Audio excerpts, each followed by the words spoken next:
I'm Jody from Jody's Cozy Cottage, and today I'm going to reupholster some chairs. My daughter purchased a new home, and I gave her some chairs, and she would like me to change the cushions. So I have the seats here today. I don't really have the chair. I'm working on the seats, and I'll try to get a shot with the chairs later. But I'm going to show you how to take the cushions off. Normally, if you had the right chair that these came from, you would just screw in underneath, tip the chair underneath, screw in. There would be 4, usually holes where you can put a screw in. Hit the drill on reverse and push the trigger and take all the screws out. There would be one here, here, here, and here. And then usually the seat just pops right off. Okay? This is the cushion. These actually I did not that long ago, but my daughter purchased the home and these don't match. So the color she would like me to do is a neutral tan.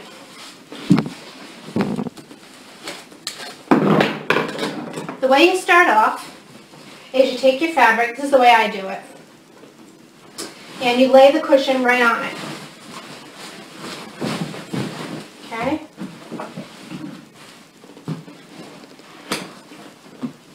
To save on fabric, I go all the way to the end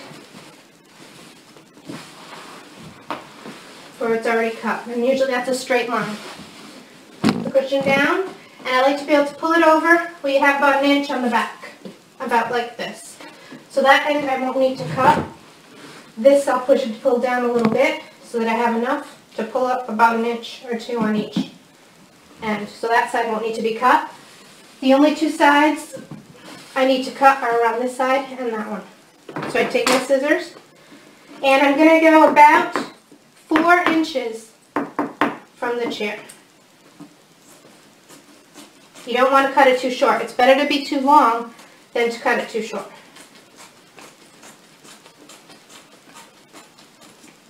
Okay, so that's about how far?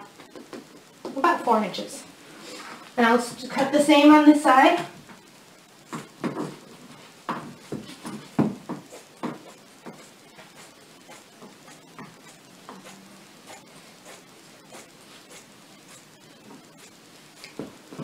And there we go. So that's ready to go. Put my hair back here.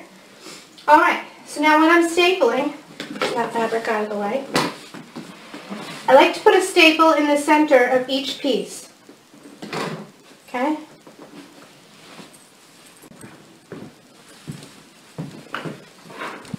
Okay, so I'm ready to begin stapling. Now, you fold over the fabric, and you get it ready to staple. I use a power stapler now. It helps, it saves on my hands after all these years of doing projects. I've got a good case of carpal tunnel. Sometimes when you put a staple in with this power stapler, it doesn't go in all the way, so I do keep a hammer ready, and I bang them in when I'm finished to keep it secure.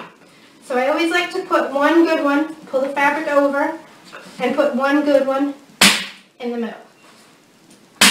Usually about 3. Pull it tight. And I did 3. Take my hammer, bang them in. I like to make sure they're good and secure.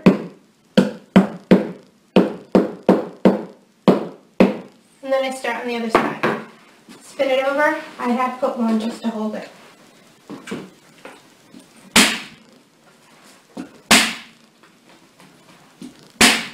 The key with upholstering a chair is you do want to pull the fabric tight to make sure it's tight on the other side. Sometimes I'll even look at it to make sure it looks nice and tight.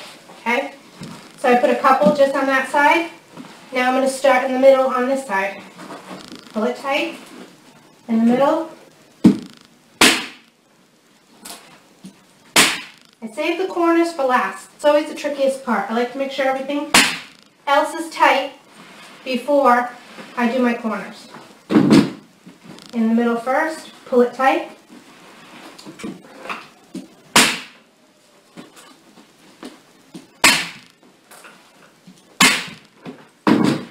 Okay, a little bit of hammering, make sure. Spin it.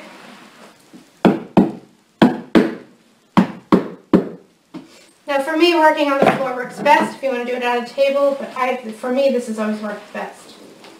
Okay, now for the corner, tricky part. Kind of like wrapping a present. Pull it tight here on the corner, and I'll put a staple. Then I pull it tight, fold it, and pucker it, pulling it tight. I don't know if you can see. One fold, and then another fold, and the important part is making sure it's tight. Hold it down with my hands. Now, for the corner, I always make sure there's a lot of staples. You don't want it to come undone. Okay? And here's our first corner. Nice and tight. That's the way you want it to look. Okay? Start the next corner.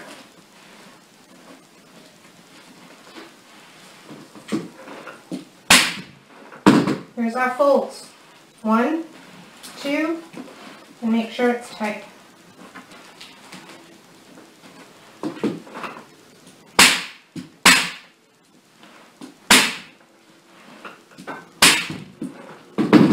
Next one.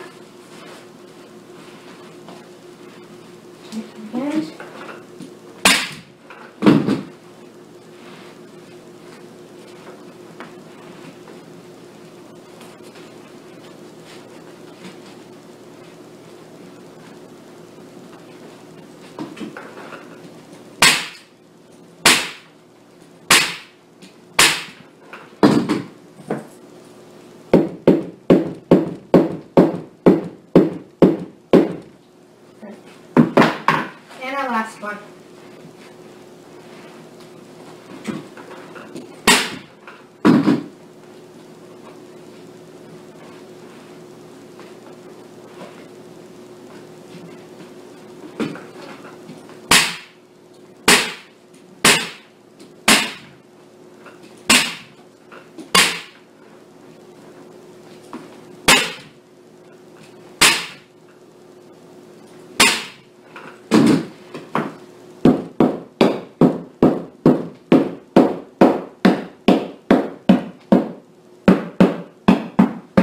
Go all around. Now I go all around. Check all the staples and make sure they're in.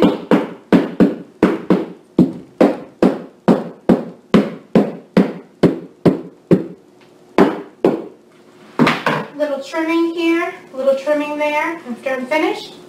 And this is what it looks like. And you have a nice cushion. Nice and tight. And this is how it would go on the chair. That's the front. That's the top, and that's how you do it. Alright, thank you for watching.